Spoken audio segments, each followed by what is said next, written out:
बिस्मिल्लाहिर्रहमानिर्रहीम, अस्सलाम वालेकुम। कैसे हैं आप सब लोग। तो आज हम बना रहे हैं बहुत ही स्पेशल रेसिपी। हम बनाएंगे चॉकलेट मूस, वो भी eggless chocolate mousse without dark chocolate. Easily जो आपके घर में अवेलेबल चॉकलेट्स होती हैं उससे आप मूस कैसे बना सकते हैं। ये बहुत एक्सपेंसिव होता है मार्केट्स में, बट हम इसे घर में बनाना सिखाएंगे इजी वे में। बच्चों का ये फेवरेट होता है। तो वीडियो को एंड तक ज़रूर देखिए और हमें लाइक एंड सब्सक्राइब करना मत भूलिए। आप देख रहे हैं कुकियम्स।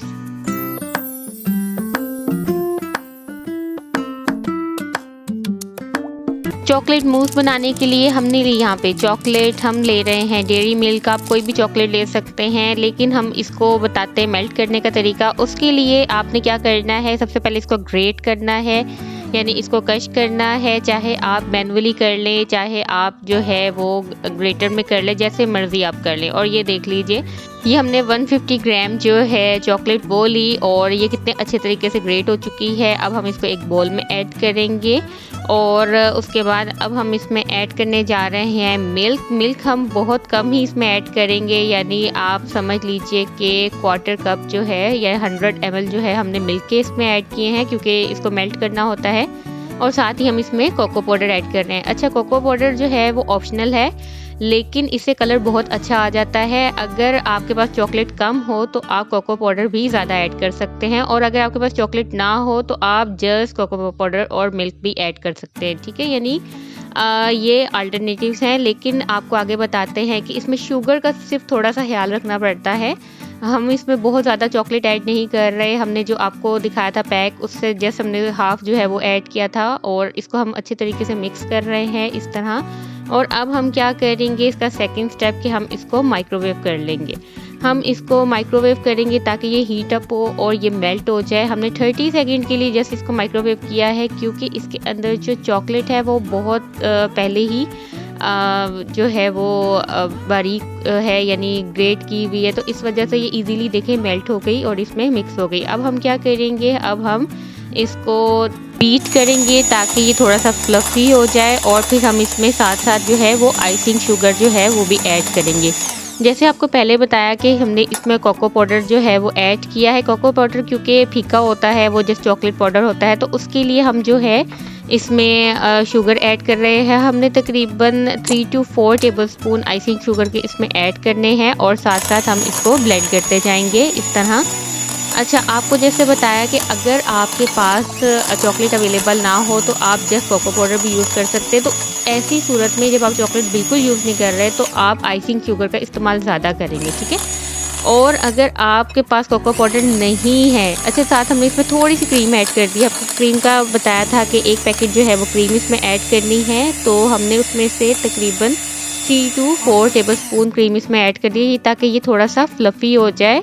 और इस तरह बनाएं तो मूस जो होता है, एक तो उसकी क्वांटिटी भी ज़्यादा हो जाती है, फ्लफ़ी भी ज़्यादा हो जाता है और टेस्टी भी ज़्यादा लगता है। और ये देख लीजिए, ये काफ़ी फ्लफ़ी हो चुका है।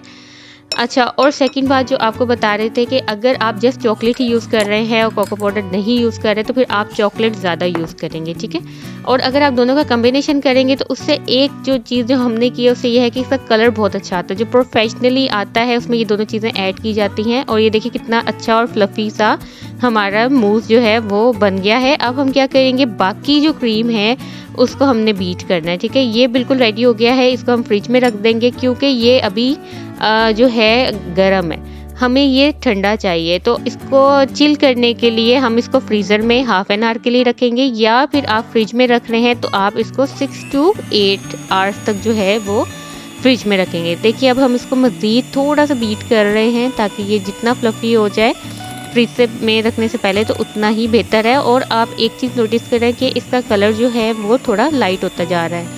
जैसे आपको पहले बताया कि कोको पाउडर हमने इसीलिए ही ऐड किया ताकि इसका कलर जो है वो अच्छा आए।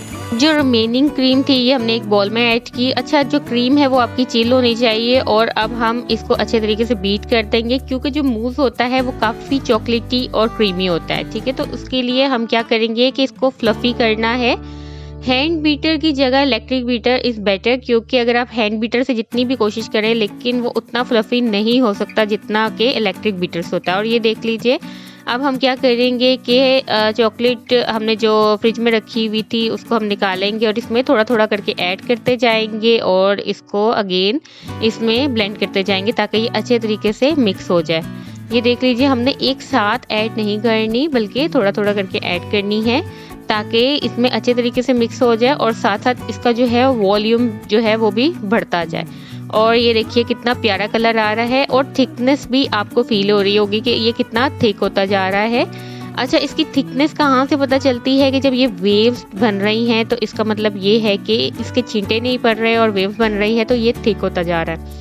अच्छा, टेम्परेचर का इसमें बहुत ज़्यादा इम्पोर्टेंट रोल है कि आपकी जो चॉकलेट आपने जो बनाई है वो भी चिल होनी चाहिए और ये जो आपकी क्रीम है ये भी चिल होनी चाहिए और मूस भी जो है वो चिल्ड ही खाया जाता है, ठीक है। अगर आपको जल्दी है और आपकी गरम चॉकलेट है तो तब आप कभी भी नहीं बनाएं क्योंकि उससे ये बिल्कुल अच्छा मूस नहीं बनेगा। और ये देख लीजिए, इस तरह हम थोड़ा थोड़ा करके इसमें ऐड करते जाएंगे चॉकलेट और इसको मिक्स करते जाएंगे।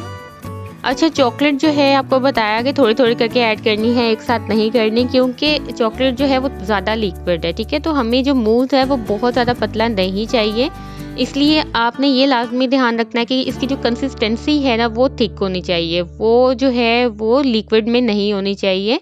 और ये देख लीजिए, हम इसको अच्छे तरीके से जो है वो पहले लो स्पीड पे आपने इसको जो है वो बीट करना है, देन आपने स्पीड को हाई करना है। टाइमिंग्स ये है कि पहले आपने 5 मिनट्स तक जो है वो लो स्पीड रखनी है एंड देन आफ्टर 5 मिनट्स आपने इसकी स्पीड बढ़ा देनी है। और अब ये देख लीजिए, ये काफ़ी ज़्यादा थिक हो चुका है और हमारा जो मूस है वो ऑलमोस्ट रेडी है। आपको इसका जो है वो क्लोजअप करके भी दिखा देते हैं और इसका कलर देखिए ये कितना प्यारा आ रहा है। और जब मशीन से भी आपको आइडिया हो जाएगा, इसकी साउंड भी चेंज हो जाती है जब ये थिक होना शुरू हो जाता है कि अगर आप यूज्ड हो जाएंगे तो आपको काफ़ी आइडिया हो जाएगा कि ये अब बिल्कुल रेडी हो गया है। अच्छा, चॉकलेट की जहाँ तक बात है तो आपने वेफर चॉकलेट इसमें ऐड नहीं करनी। जैसे आपको पहले बताया था कि आपने चॉकलेट ऐड करनी है, आप चाहे डार्क चॉकलेट यूज़ कर ले, चाहे आपको जो दिखाई थी चॉकलेट वो यूज़ कर लें, मिल्क चॉकलेट यूज़ कर ले, बट वो हार्ड होनी चाहिए। वेफर चॉकलेट नहीं यूज़ करनी वरना ये सही नहीं बनेगा। और ये बहुत थिक हो चुका है और ये बिल्कुल रेडी है सर्विंग के लिए। सर्विंग से पहले आपको ये सजेस्ट किया जाएगा कि आप इसको फ्रीज़र में रख लीजिए हाफ एन आवर और आफ्टर डैट ये देख लीजिए ये बिल्कुल रेडी हो चुका है। आप इसके ऊपर जैसे हमने स्प्रिंकल ऐड किए हैं, आप चाहें तो आप इसके ऊपर चॉकलेट चिप्स ऐड कर लीजिए, जो भी आपके पास अवेलेबल हो वो ऐड कर लीजिए और ये बिल्कुल रेडी है। तो कैसी लगी आपको आज की रेसिपी ज़रूर बताइए और इसे अपने फ्रेंड्स एंड फैमिली के साथ शेयर करना मत भूलिए। अपना बहुत ख्याल रखिए और देखते रहिए कुकी अम्स। अल्लाह हाफिज़।